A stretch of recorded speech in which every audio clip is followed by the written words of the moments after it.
Hello, my sweet friends. This is Nancy the Handy Scandy, and I'm back with another of my Halloween Ventures card series. And this again is my offering for the Till Death Do Us Craft Halloween series. Again, my day to post is on Saturday, and this is the fun slimline we're going to be making today. What do y'all think of her? Man, has she aged well? I don't know. So I start out with this black on black, kind of tone on tone piece of 6x6 pattern paper. I want to say it's from Brutus Monroe from the Halloween pack from last year, but I wanted it to look like an old wallpaper. So I didn't age it up much, but I did add this damask stamp. It is from Stampin' Up. Let me see the name of the set. It's an oldie, but this one actually doesn't have a year on it. It's from one of their celebrations, and it is called Bliss. The name of the stamp set is Bliss.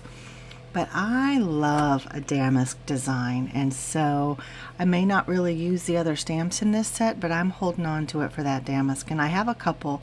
Stampin' Up does those right. And, you know, I don't know who else, you know, got their stamping start with Stampin' Up, but yeah, I've been doing Stampin' Up, using, I guess I was only a demo for a short time, but been using Stampin' Up for more than 20 years. And that's how I was actually kind of introduced to the whole stamping world. But there's so much more out there, as we know, besides Stampin' Up, or in addition to Stampin' Up, because Stampin' Up is still great, but for me there was just more. But I'm in love with this, and I have just used my Versamark Onyx Black ink, and I used the oh, I don't have the clear embossing powder. I had the Brutus Monroe Sterling embossing powder. If y'all have not used Brutus Monroe's embossing powders, I don't know what you're waiting for. Let me encourage you to check them out, and I will definitely try to list and link it below. I know some of the others that I've tried to list and link below weren't available anymore because they were like the embossing powders of the month, but this is one of their staples, and it's absolutely stunning. It's beautiful. So I took that 6x6 and I cut it in half, and I essentially kind of lined up the patterns as good as I could so that they wouldn't look like blazingly, you know, mismatched. And I cut them down into, well, you know, I don't do numbers very well. I think you guys know that about me. But I cut it down to fit on my card panel, which again is a slimline. And this little frame that I'm doctoring up here, it is actually a scrap from, I think it was from my cat scrappiness.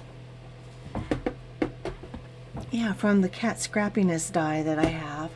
And again, it was the excess, and I started to throw it away, and I thought, nope, you know what, I can use that. So I just did a little bit of ink blending on it, and I have this old word stamp. I don't even know who made it. It says Santa Rosa, California. I don't know. It's from 2001. The stock number is K-3220.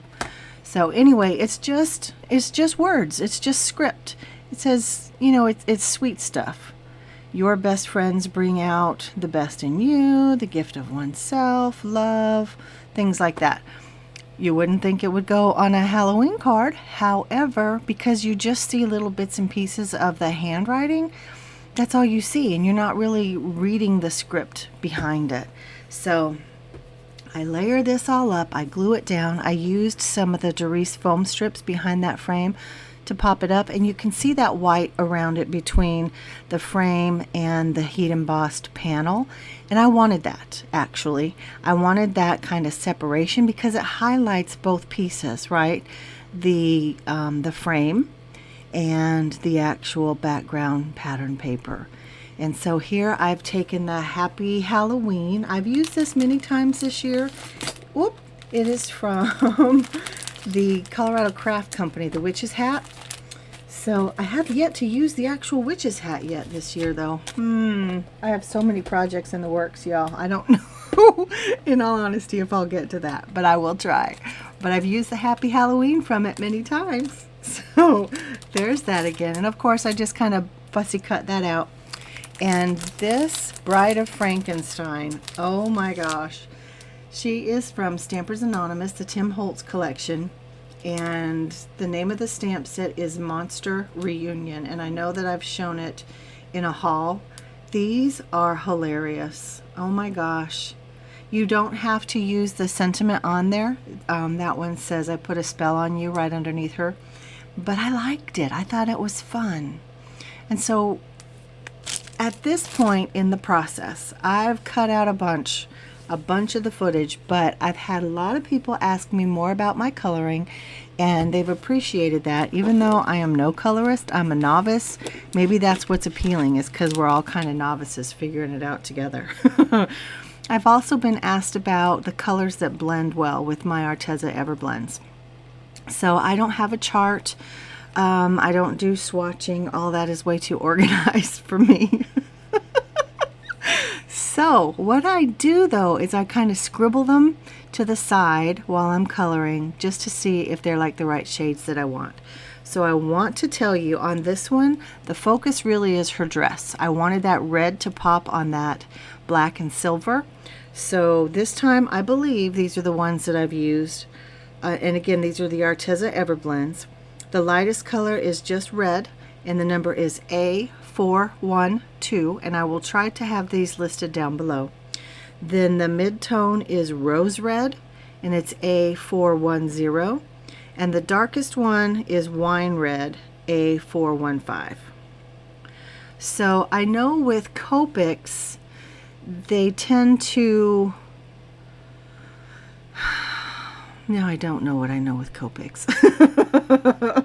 It seems like they skip numbers. So I don't know if there's like 1, 2, 3, 4, 5, or if it's 1, 3, 5, 7, 9. You know what I'm saying? If it goes like that, I won't lie. But I do know that when people who use Copic colors, when they put their colors together, they tend to skip one in the middle. So maybe that's why I'm thinking that there's not necessarily numbers in a sequence, but that it skips. I think the skipping is that they're just trying to find colors that are close enough together but also far enough apart to differentiate.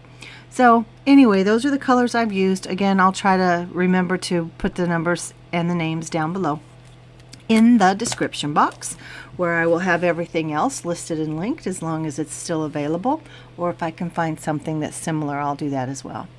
So do you see her lips? Do you see what I did there? Now my hand's in the way.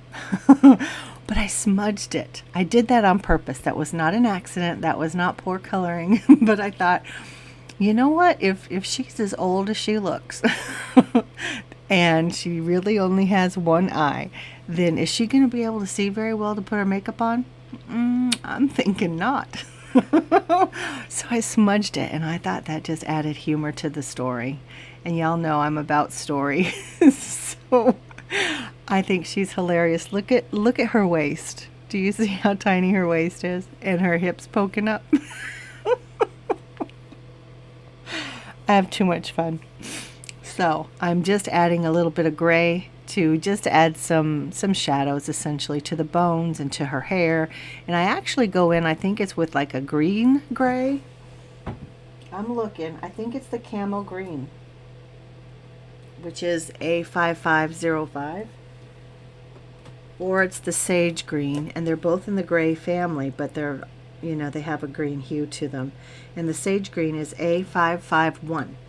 So I can't swear that those are the ones I used, but I feel like I did. And then that yellow I'm putting in her eye just to kind of make it pop, kind of make it look like it's glowing. But again, the focus is that red dress. Devil in a red dress, right?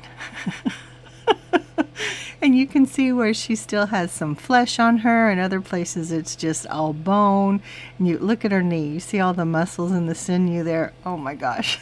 So creepy but funny at the same time. Y'all tell me what you think. I know most of us are cutesy Halloween people, but are these too creepy for you? Are they just right? Are they not creepy enough? Let me know what you think. I think they're just creepy enough for me, because I'm not overly creepy, but I I'm finding that I have kind of a creepy side this year. I don't know what that's about. But anyway, so with my placement here, I want them to be close enough to be married together, but not so close that it's all smushed up and there's too much empty space on the card. I'm good with empty space. I'm not good with white space, oddly enough, but I'm good with empty space. And I feel like the way I have these placed, again, marries them together so that they make sense together, but also fills up the card enough. So the, you know, the background is, it has that shimmer and that shine with that sterling embossing powder, and it's just enough sparkle to kind of catch your eye. So I popped them up on some of that Walmart Fun Foam, as I always do, and I just used the liquid glue to put it all down. So here, I don't know why, I just thought I would leave in some of my cleaning process. This is what I do. I use a lot of hand sanitizer. I got that tip from Tim Holtz a long time ago. And yeah, just hand sanitizer cleans my stamps, cleans my workspace, cleans my brushes, cleans just about everything. Definitely cleans that glass mat, my my food cutting board. So here she is, all done. I added the sequins off camera. Those are from their sparkle blends from Doodle's Paper Playground, so sequins. Y'all let me know what you think about her. Is she creepy? Not creepy? Whatever. Give me a like, a subscribe. Definitely leave me comments down below. Let me know some of your Halloween traditions. If you've followed along to this point and you can hear me asking for that particular comment, you let me know your Halloween traditions down below, and I'll be doing another little secret giveaway. Thanks, guys. This is Nancy, the Handy Scandy. I'll be back very soon with another crafty venture. Thanks, guys. Bye.